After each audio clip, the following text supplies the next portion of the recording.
Hey folks, welcome back to the Thriving Wellness Podcast. This is your host Ryan Kennedy, and I must say there are so many prevailing myths and lies floating around in the health and nutrition space today, and it really makes me cringe when I see people who are genuinely trying to improve their health but being misled with these nonsense recommendations that have been so widespread and confusing to the public. So today's show is going to go through some of these myths and explain the truth behind them and what each and every one of you needs to know to really improve your health. I'm joined today by David Getoff, a real pioneer in the health space who is a personal mentor to me and someone who I have learned a great deal from. David is a nationally board certified clinical nutritionist and traditional naturopath. He's been in private practice in San Diego County for over 25 years. David is the vice president of the 67-year-old Price Pottenger Nutrition Foundation in Lemon Grove, California. David is also an elected member of the American College of Nutrition and the American Society for Nutrition and has produced over a dozen 1 to 3 hour educational videos on topics including cancer, diabetes, detoxification, anti-aging, healthy eating, and emotional problems in children. He really has a wide array and vast knowledge, and he is on the teaching faculty of the American College of Integrative Medicine and Dentistry and is a member of the New York Academy of Sciences. David is not a doctor and does not like being put in the same category as professionals who are unable to help his patients get well. He is also the author of Abundant Health in a Toxic World, a phenomenal book I recommend everyone read. I absolutely love this, and it's just chock full of fantastic information. And David has also developed teaching courses entitled Attaining Optimal Health for the past 20 years, and this course is now available online from the Price Pottenger Nutrition Foundation. So David, welcome to the show. Thank you very much. And as a matter of fact, just like in the last 2 weeks, the newest recording of my course is now available on my website through a big green banner that comes up. Price Pottenger has an older version. I re-recorded it and decided to put it up on my own site. Fantastic. Well, I'd like to jump right into some of these myths and misconceptions with the public when it comes to nutrition. And so let's start with this notion that saturated fats are bad for you. Can you explain how this came to be and the truth behind why we all need saturated fats for good health? Well, the myth came to be from a number of different studies that were done incorrectly or mischievously. One was Ansel Keys, who did this multi-country study, and he had all these countries he could choose from to be able to determine what their heart disease rate was and what their fat intake was. Because we don't have that for every country, but certain countries, that's something that has gotten recorded. And so he had all these countries that we had that information on, and he took a look at them, and he wanted to prove that people should not eat saturated fat. So any of the countries, even if the information was solid, that showed that with a higher intake of saturated fats, they had much less heart disease. He didn't include those in the research because they weren't going to show what he wanted. And that included a number of countries, including Mexico. Much higher saturated fat intake, much lower heart disease. Let's not include that because that's not going to go where we want. So he screwed the whole study up, basically, and his multi-country study that came out was not bogus. I mean, a lot of the information that he said was correct, but because of what he didn't include, the outcome was wrong. Then there were some studies that were done by some other professionals where they did things that if somebody really understood diet and the different diets of different animals, they would have said, why are you doing that? That makes no sense at all. So for example, if you were to take a group of people and feed them sawdust for a while, and their health diminished because you were feeding them sawdust, and you said, well, geez, it didn't diminish in the termites. Well, yeah, but termites eat wood. They eat sawdust. So you want to always make sure that you don't put in a food source that species would never eat, because the results will not let you know anything about that species' health. So one of the studies that was done that got big news, they force-fed, because they wouldn't otherwise eat it, they force-fed damaged cholesterol to rabbits. Now, rabbits are herbivores. So unlike humans, they eat nothing of animal origin. They don't attack and eat, grubs or other animals or anything. They only eat vegetation. Mm-hmm. So you're giving them something cholesterol, which by the way in that case wasn't even healthy cholesterol, but you're giving them something that they would never ever ever eat, and gee, it gave them heart disease. Wow, cholesterol must cause heart disease. No, feeding an animal something it's never going to eat in the wild and shouldn't ever be eating could do all sorts of things, and heart disease is one of them. So between those types of research, we got this idea that saturated fat was bad. And then they did a couple of things which were pretty interesting. One organization used some special video technology to take a look, for example, at the capillaries in the eye, the smallest capillaries in the body. And they found that if they gave the people a bunch of saturated fat to eat, that the blood flow through these capillaries almost stopped, because they're so small that the blood cell would have to squeeze sideways to fit through. And so if anything thickened it at all, it wouldn't go through at all. And so they fed these people, I forget whether that particular study was done with a Big Mac or with an Egg McMuffin. I mean, they used something major. And they found that within very, very little time, there was no longer any blood flow there. Well, okay. The problem was, they said it was because of the saturated fat in the eggs or in the beef. No, it was because of the bun. The bun, which is pure starch or almost pure starch, the body converts into sugar. You end up with triglycerides, a higher amount of fat, of a bad fat in the blood. Plus, they didn't give these people any vitamins, so there weren't antioxidants to protect the fats, and all of a sudden the blood flow gets shut down. The best study ever done, which was published in either JAMA or Lancet, I have the citation up when I'm lecturing, they did a similar type of study where they were looking at the amount of flow. And they took the group and they said, okay, first we want to see whether giving people two important antioxidants, vitamin E and vitamin C, thins their blood. So they checked the viscosity of the blood, like viscosity of oil, how thick it is, and then they gave them an amount of vitamin E and an amount of vitamin C for a few days, and they rechecked the blood. And lo and behold, it was the same. So in other words, when somebody says vitamin E thins your blood, don't take vitamin E. No, it doesn't thin your blood, protects your blood, very different. Mm-hmm. So they found that doing that did not thin the blood. Then they took people, they waited a number of days so that the body would purge those vitamins out, and they gave them again, high-fat meal, which I disagree, it was a high-fat, high-starch meal because there were still buns on it. But either way, it had both starch and meat. And they checked to see what happened to the viscosity of the blood. And it got way thicker, and the blood flow through the veins or arteries they were checking got way less. I think the restriction was like 85%. And they went, okay, so we know that having the fat does that. And again, I say I don't think it was the fat. I think if they gave the egg or the beef by itself without the bun, they would have gotten totally different results. But either way, that meal massively decreased blood flow. They had a little bit of a washout period. Check it again. Okay, these particular participants, it's back to normal flow. Now, let's put them on the vitamin C and the vitamin E for a few days to get their levels up of those two protective nutrients. Protective of fats. They protect fats so they don't oxidize and get thicker than they're supposed to. Mm-hmm. And then, while they have these in their blood, now we give them that same meal. Oh my God, there was no decrease in their blood flow. So that was one of the most important studies that's ever been done in food. And it almost never got talked about, even though it was in a major journal. Because what it said is, if people are getting adequate amounts of a good quality vitamin good quality vitamin E, and adequate amounts of vitamin C, that when they eat something which is going to increase the level of fats in their blood, no matter what caused it, those fats are being protected by the antioxidants so that they don't oxidize, become damaged, and thicken up, and they flow just fine.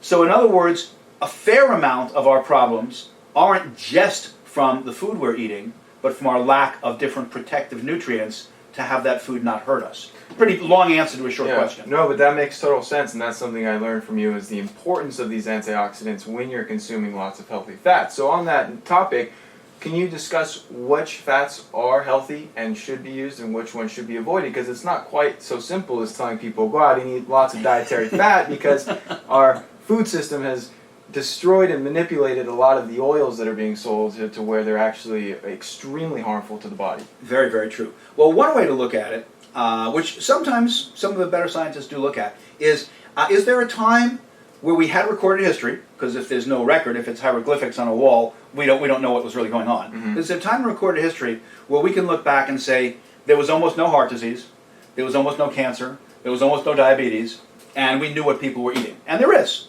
It's not that long ago. It's before industrialization gave us the ability to take things like seeds and nuts and everything and press them under thousands of pounds of pressure and get an oil out of them. So what were the more original fats from a long time ago?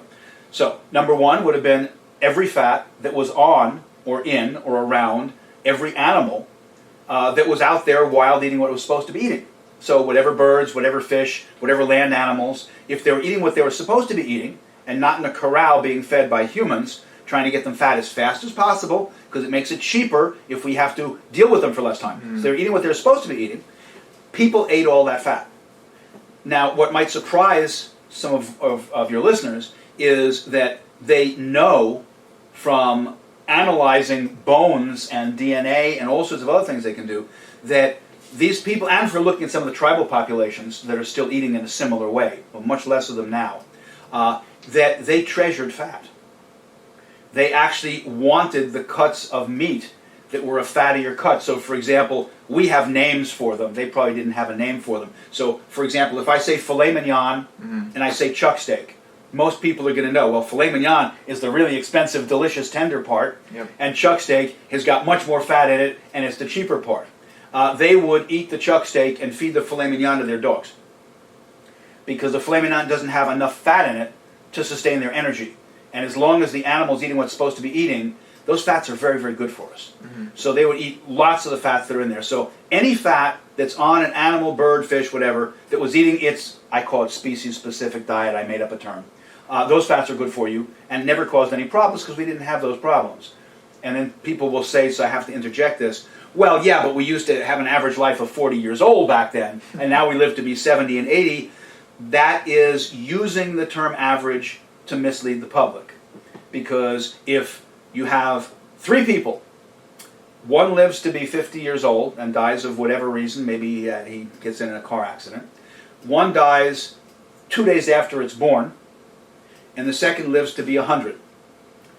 The average of those 3 people is 50, because 100 and 0 average to 50. The other person was 50, so you take 3 times the total and divide it, and the average is 50.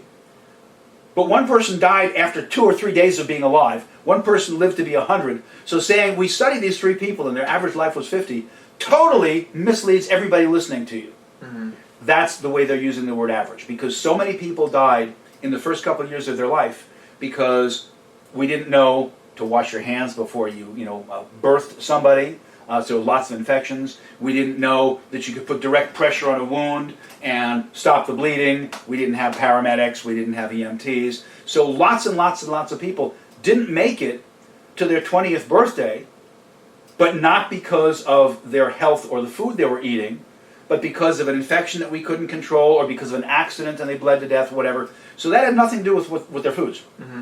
So if we take a look back at, let's say, 1890, when the average age was 40, and we throw out the people that died before their 20th birthday from all sorts of things that had nothing to do with health. Accident has nothing to do with health. Getting an infection because you're doing something, you cut yourself, you get infected, and we don't know what you can do about it, is not really about your general health. So you throw those out.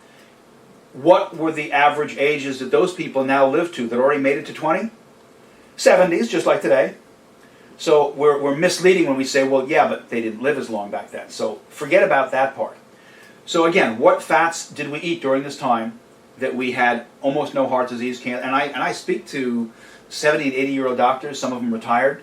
They go, yeah, when I went into business, you didn't see heart disease. And it wasn't because we didn't know how to find it. Because then those people would still all be dying of heart attacks, and they weren't. We knew how to find it. So those fats included, like I said, the fats in or on all of the animals that were eating what they were supposed to be eating. They included one of the older fats that we've known about for a long, long time. I don't know how it was discovered, called extra virgin olive oil. But I have to put a little plug in that most of the extra virgin olive oil in the United States is not extra virgin olive oil. 70%. And nobody's looking into it. You want to look at that? Go read the book Extra Virginity. You'll love it to death. You'll learn so much, it's amazing. Yeah, it's a fabulous resource.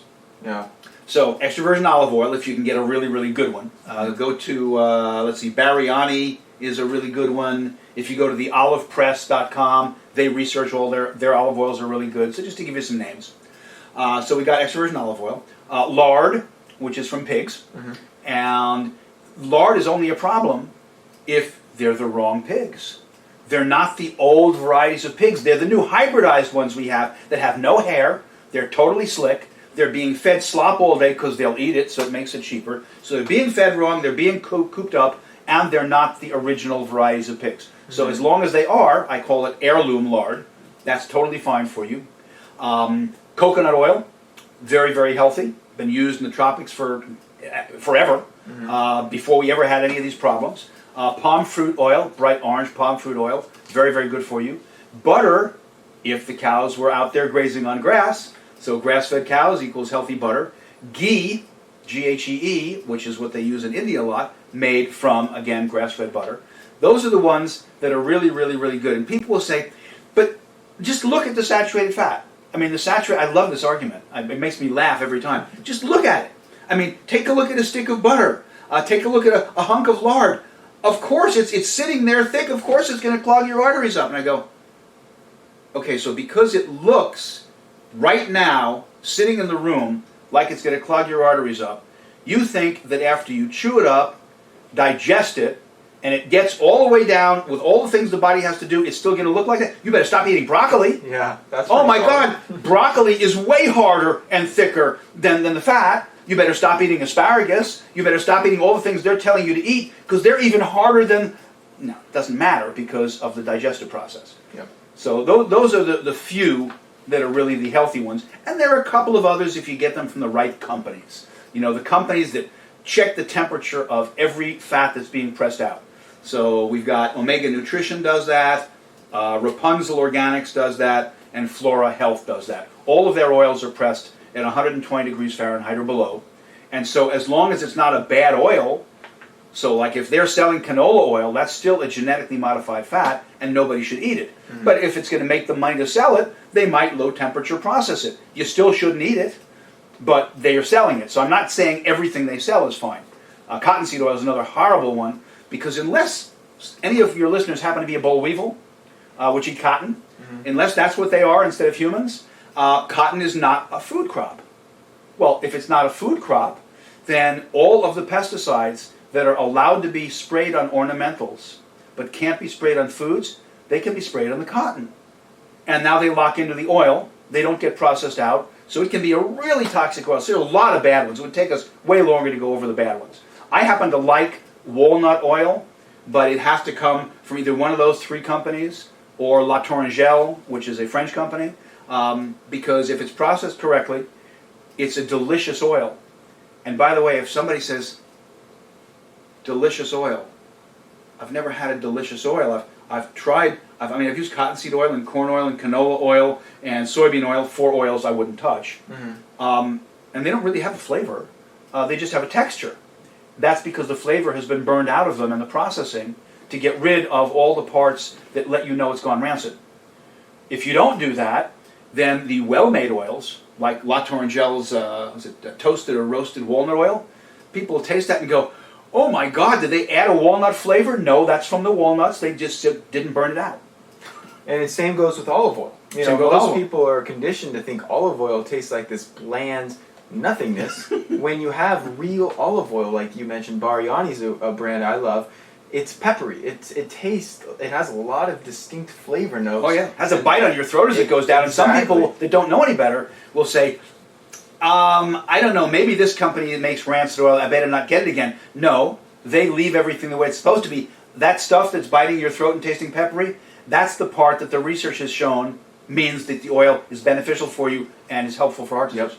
And so a couple quick things I always like to highlight because I find it really important is distinguishing between which healthy fats are good to cook with because they are heat stable, and those are the saturated fats that are solid at room temperature.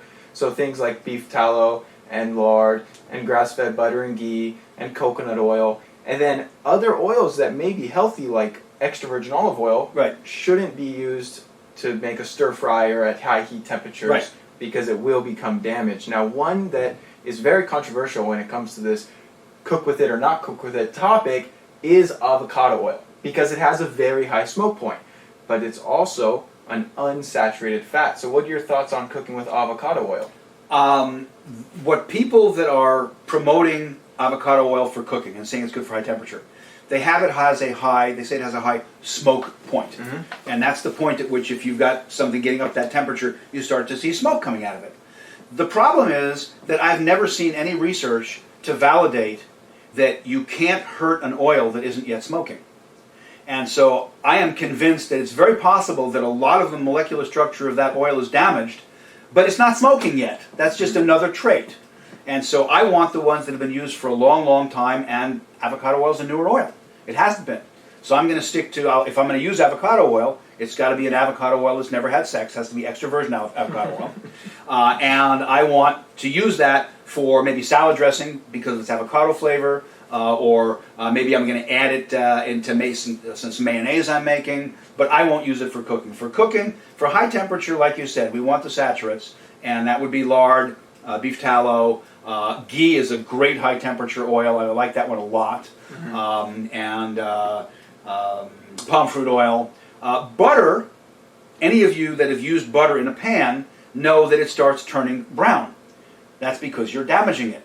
The ghee wouldn't be doing that because we've removed the part that is less stable. So if you're going to cook something at a really low temperature, which means you have to cook a little longer, then you're actually okay. That's the lowest temperature your flame will go to. You're okay with maybe a really good quality olive oil like Biryani and butter. But if you're going to be frying something, or it's not the lowest possible because you're in a hurry, then you really want the ones that are much more saturated. Yeah, and I love grass-fed ghee to cook with. That's one of my favorites. Now, kind of shifting into the topic of cholesterol, something that has greatly confused the public. And now, a lot of medical doctors are telling people that cholesterol above 200 is horrible and you have to artificially lower it. And they're handing out statin drugs like candy. And so can you talk on this and first start by explaining what cholesterol is, something a lot of people don't understand, and then what the downsides of statin drugs are, and clear up some of this confusion. Sure. And of course we have lots of parts of cholesterol. We have HDL, LDL, and for those of you that have never heard somebody say what those letters stand for. So HDL is high density lipoprotein. Lipoprotein, okay? That's not just a pure fat, that's a type of protein also. It's a lipid-based or a fat-based protein. So that's not what people are being told. Cholesterol is a very important substance for our entire neurological system. And by the way, for those that don't think of your nervous system as including your brain, it includes your brain. We have more cholesterol in the brain, apparently, from what they tell us, than any other single area of the body. So we need cholesterol. The body doesn't make things it doesn't need. People have to get that into their head. The body doesn't make things it doesn't need. So when the doctor tells you, we're going to remove your gallbladder, you don't need it anyway. That's nonsense. Your gallbladder is massively necessary to produce the bile to digest the fats that your nerves and your brain needs. Because if you get your gallbladder taken out, now you have to take bile salts because it's not making any anymore. So cholesterol is a repair substance. It's not just something the body uses because it needs it for protective of the myelin sheath, for protection of your brain, for helpful of holding all of your memories intact. It's also a repair substance. So the body will manufacture more in the same way that if you have more crime in an area, if they have the money, the city will hire more policemen or more firemen. You need more. We try to get more. So if you damage the body in ways that start to hurt your walls of your cardiovascular system, so you're exposed to chlorine and chloramines and fluoride, and now the newest way that we're damaging our cardiovascular system is with electric fields, Wi-Fi and cordless phones and cell phones. So we're damaging this area, and the body goes, what can we do to repair some of these little damages that are occurring? The body manufactures some more cholesterol and covers those areas up.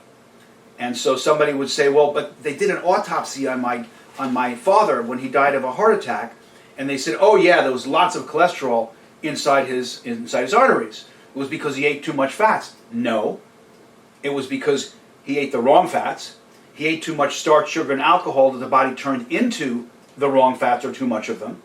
or because the body was manufacturing a whole bunch of this to repair these areas in his cardiovascular system, because he was drinking tap water with chlorine, chloramines in it, and he was showering in all those different waters, and he was exposed to all these different things. So it was a repair substance. We don't want to tell the body, hello, Tomka. We don't want to tell the body that the policemen and firemen that you're making, we're not going to allow them. We don't want them here. Yeah, we do want them here. So the worst thing that we can ever do is tell the body that all these feedback mechanisms that we have, which it's using to determine how much cholesterol to make, that they're all wrong, that medicine knows better, and we're going to take, let's say, a statin drug to poison the liver's ability to make these substances. We don't want to do that. Cholesterol is an important substance. It is a necessary substance for the neurological system, necessary substance for the brain, a repair substance. None of those do we want to go down. But what happens if a city starts to get larger and they have more crime? Well, they hire more policemen, hopefully, if they have the money. If they have more crime, they probably have more arsonists, and maybe they've got a need for more fire department. Okay, so we let them have more fire department. Well, how does that associate with us? The longer we live, the more poisons accumulate in our body. And that's, the least of which are chlorine, chloramines, and fluoride. If you go to the Environmental Working Group's website, ewg.org, and their search engine, or just into Google, put in body burden, the pollution in people. That should bring you the PDF of the study they did, showing you the many dozens of toxic chemicals that they found in every person that they studied. So we are loaded with these chemicals. But do you think we have less as we are around them longer? No, we have more. So the body needs more protection. It has to make more firemen, policemen. That's called cholesterol. So it is correct, normal, and beneficial for our cholesterol to increase as we get older.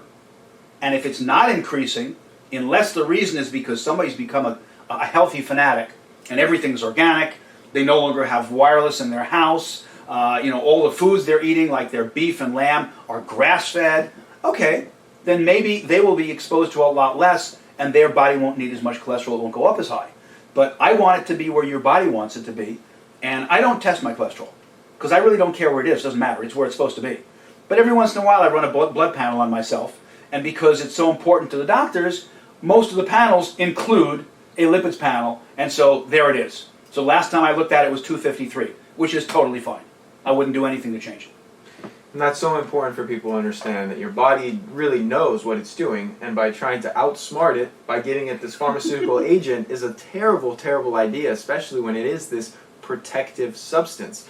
So if someone does have extremely high cholesterol, like a familial hypercholesterolemia, okay, would you think that's going to be an issue, or is that also just the body knowing what's best? I have not found familial hypercholesterolemia to be an issue. So I have a couple of patients that have that, that's what their DNA is. One of them, I think her dad is like 95 and his cholesterol is 350 or 400. And of course, how can somebody get to 95 when their cholesterol is that high? It should kill them, but no, it doesn't, because it's not bad for you. So I don't see that to be a problem, as long as they're getting enough vitamin C, vitamin E to protect all the fats, to protect their cholesterol. There's actually a test called LDL oxidized. So they're only looking for how much of your LDL has been damaged. Okay, that number is important to me. I care about that, because if you've got damaged LDL, that's a bad cholesterol. But LDL is not a bad cholesterol. Total's not a bad cholesterol. None of them are bad unless they're damaged. Otherwise, they're doing their job.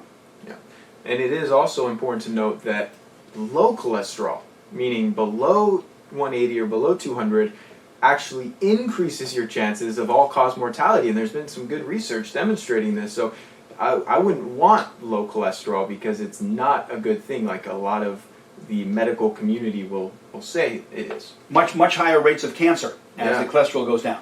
If I remember the research studies correctly, the average cancer rate, which of course we don't want, I want way less than the average cancer rate, but the average cancer rate are people with a cholesterol of 190 to 200 and above.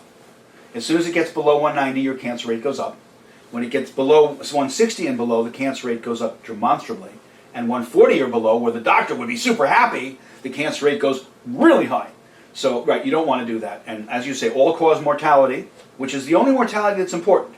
If somebody says, this drug is going to lower your rate of getting this particular deadly disease, if you knew that your risk of dying of 5 other diseases was going to increase, so your likelihood of dying, which hopefully is what we're trying to not do, that your likelihood of dying has majorly escalated, then you might want to think twice about taking that drug. And so all-cause mortality must always be looked at in any research that's examining something that's supposed to prevent something, because we have to look at all-cause mortality to make sure it's not causing other things. Got it, got it. And so what type of, I'm curious, kind of transitioning back to nutrition, Yeah. what types of foods do you typically eat to stay healthy, and what kind of nutritional recommendations do you give your patients that you work with? Well, a high-fat diet of what our current population would call a high-fat diet, if the fats are all the right kinds of fats that we've talked about, is actually a very, very healthy diet. If you had some traditional populations from 1,000 years ago, they would look at what somebody today calls a high-fat diet, and they'd go, that's not a high-fat diet. We need a lot more fat than that.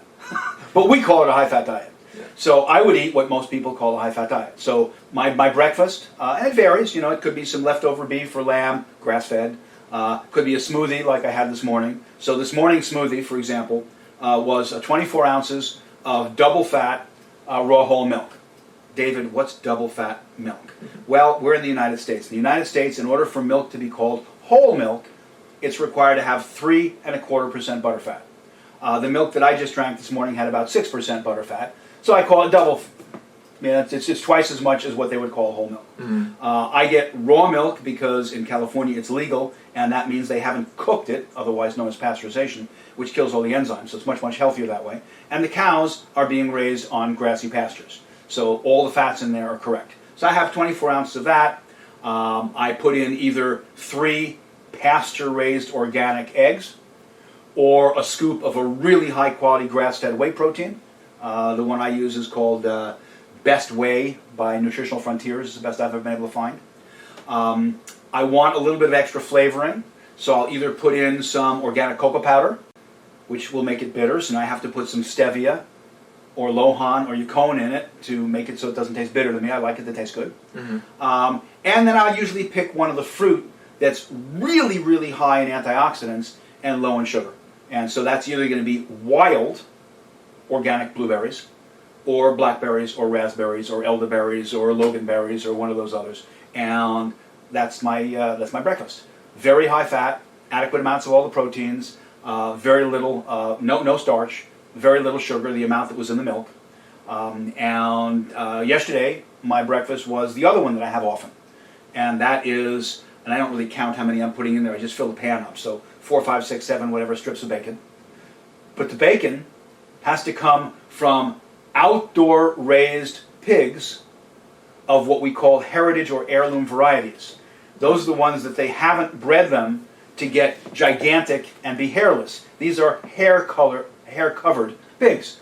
The hair might be white, it might be brown, it might be tan, it might be black, depends on the variety, but they're heirloom pigs, they're outdoors, and they're being fed what they should be fed as much as we can, but they're also getting to eat a lot of what's outdoors. So a bunch of those. Now everybody else, as the bacon's cooking, as soon as it's whatever their doneness they want it to be, some people want it crispy, some people don't. I don't like it crispy, so I don't cook it that much. And it's already been simmering in its own fat long enough to kill any parasites that are in there. So there aren't going to be any because they're raising them correctly, but it's still been in hot fat long enough. So most people will take that out and they'll put it on paper towels to drain out the fat. I don't do that. I look at it and I say, okay, it's about the texture I want it to be. Now I crack in 3 of my pasture-raised organic eggs, and I let them get so the white just hardens up and the yolk is still running, so that I'm not hurting all the nutrients in the yolk. And then I take all of that and I pour it out with the fat onto my plate. I then take a bunch of grated, and I get raw from grass-fed cows, cheese. Could be cheddar, could be Parmesan, whatever. And I sprinkle it over it. Not in the pan, I don't want to cook it. In my plate, still hot enough for it to melt a little bit. So talk about a high-fat meal, very high-fat meal. And as the bacon is cooling off just a little bit, the fat gets absorbed back into it. So when I'm done, there isn't an amount of fat I could pour off that would have otherwise been taken out if you put it on paper towels. I'm eating all that fat. So obviously that's the reason I weigh 300 pounds. No, because fat doesn't make you fat. Starch and sugar and alcohol make you fat. And because I've got adequate fat in there and adequate protein, and I don't have starch, sugar, and alcohol, I call those sabotage foods. I actually got a registered trademark on the term sabotage foods.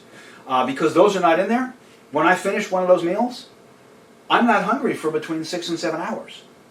And anytime somebody wants to see, is there a simple way to know that maybe the quality of the food wasn't what David Getoff would want, but is there a simple way to know that the types of food are sustaining my body, more correctly than a bad meal would be? Mm-hmm. Yes. How long is it from the time you finish until you begin to get hungry? And if you've got a proper meal and it doesn't have what I call the sabotage foods in it, you shouldn't be the least bit hungry for any more food for a bare minimum of 5 hours, but it's usually going to be more like 6 or 7. And we shouldn't be snacking in between meals because we shouldn't eat when we're not hungry. And we shouldn't be hungry yet. It's true. Yeah, a good nourishing meal like that will keep you filled up for a while. And I do want to touch a little bit more on dairy because you mentioned you drink this raw milk, have some raw cheese, and a lot of people who are in the health space, they may be practitioners or clinicians, do suggest avoiding dairy. And That's correct. so, and obviously what you're eating is vastly different from the conventional ultra-processed dairy that you find on the shelf. So can you just talk a little bit more about the distinction between what type of dairy is healthy and some of those benefits? Sure. Well, a lot of people will simply say, number one, that no animal consumes dairy after it has been weaned and is no longer feeding on mommy's breast. Yep.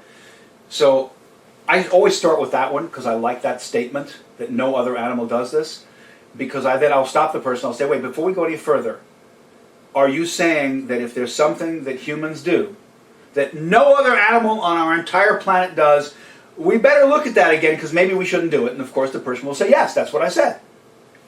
Okay, my watch just went away, these chairs just went away, this house just went away, the lighting went away, the electricity went away, my refrigerator's gone, freezer's gone, this camera is gone, the tape recorder is gone, your clothing is gone, your automobile is gone, the bus is gone, the airplane is gone. So if you're going to say that if no other animal does something but us, it might be wrong, that's a really silly statement. Yep. Because what you're saying is that we should take the fact that we have more abilities, more knowledge, more intelligence than other species, and we don't want that. No, we do want that. I like that. So that particular argument goes away. Mm-hmm. Next argument is that the idea of drinking something after you're weaned, none of the traditional populations ever did that. If you go back even 75 or 100 years, nobody did that. This is something new. That's not true.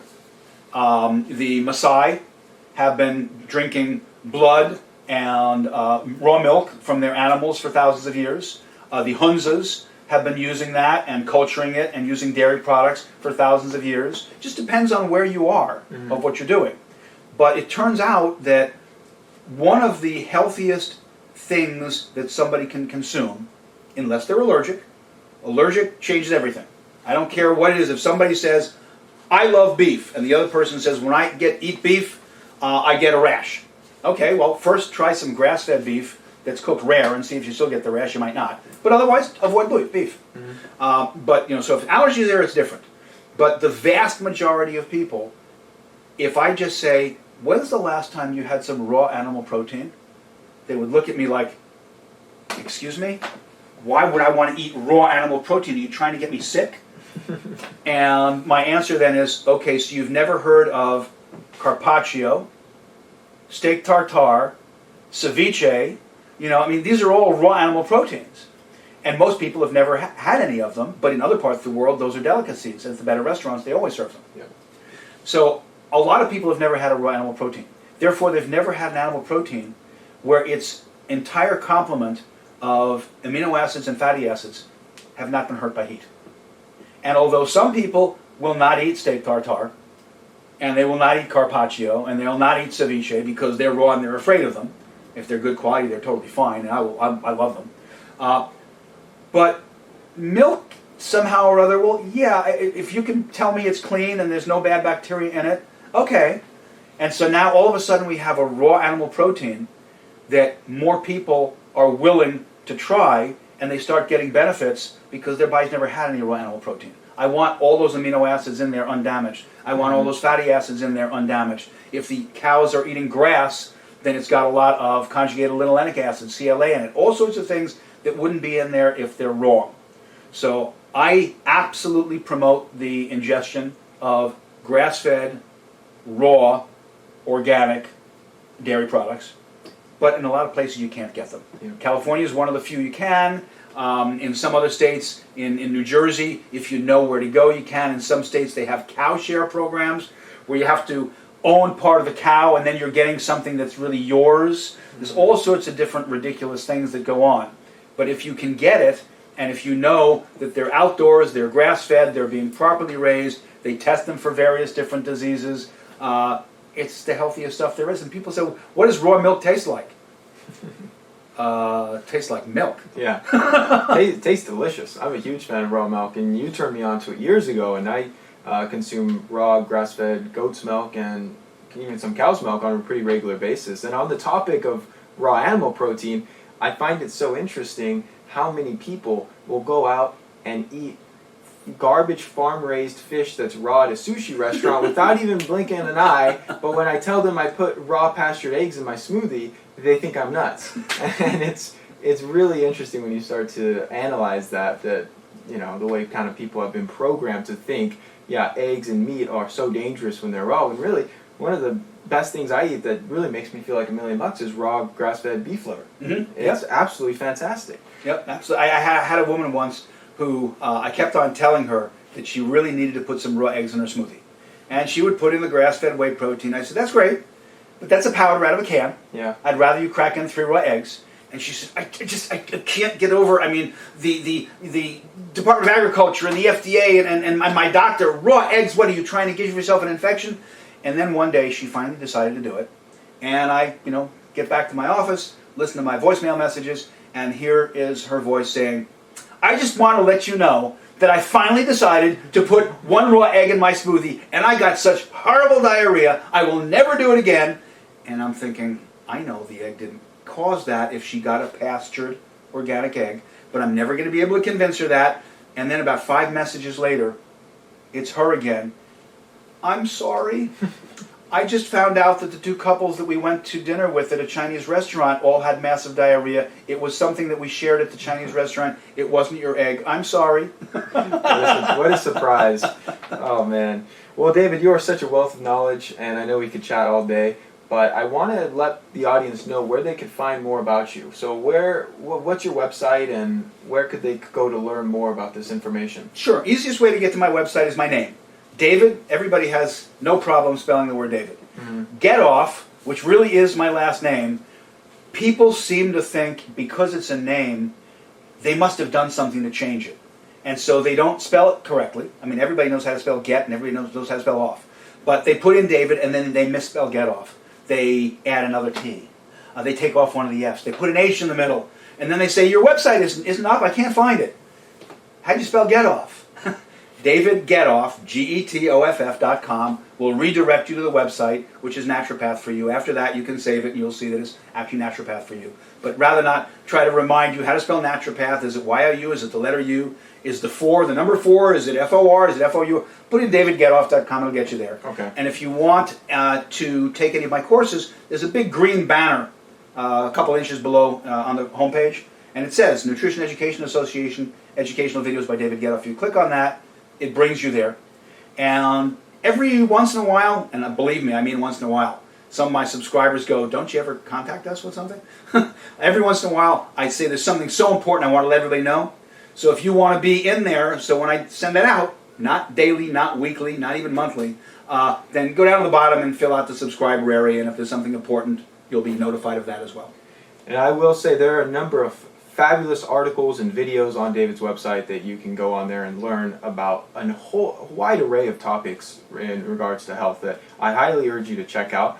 And also, David teaches a 10-week course called Attaining Optimal Health. And It is absolutely fabulous. It is local here and taught in person in San Diego, and it starts up September 3rd for the fall semester. You can also get this course online through the Price Pottinger Nutrition Foundation. Well, that's the older one. If they do it on that green banner through me, they got the one that was just taped. Perfect. Yeah. So that go there. I have taken this course 5 times, and I'm not kidding you. I know what you're thinking. Okay, Ryan, why would you take a class 5 times? What is this all about?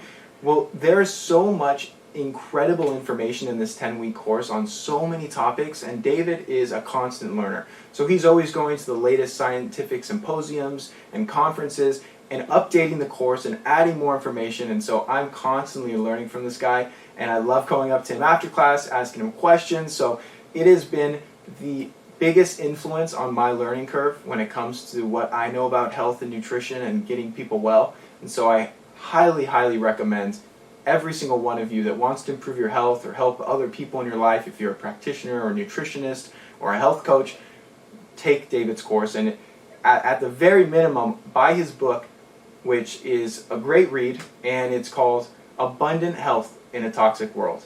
Oh, and to make sure to make it so that your listeners don't think, yeah, so you're the only person that's taken his course 5 times and you're a nut. Yeah. At the beginning of the semester every time, I say, how many people have taken this course more than once? And a bunch of hands go up. Let's say we have 50 people in front of us. I say, okay, how many people, this is the second time in the course?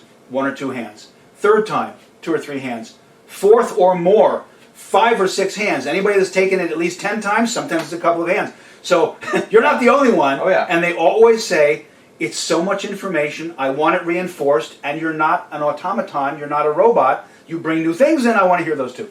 Exactly. So check it out. I highly recommend it. And thank you for your time today, David. You're very welcome. Always a pleasure chatting with you.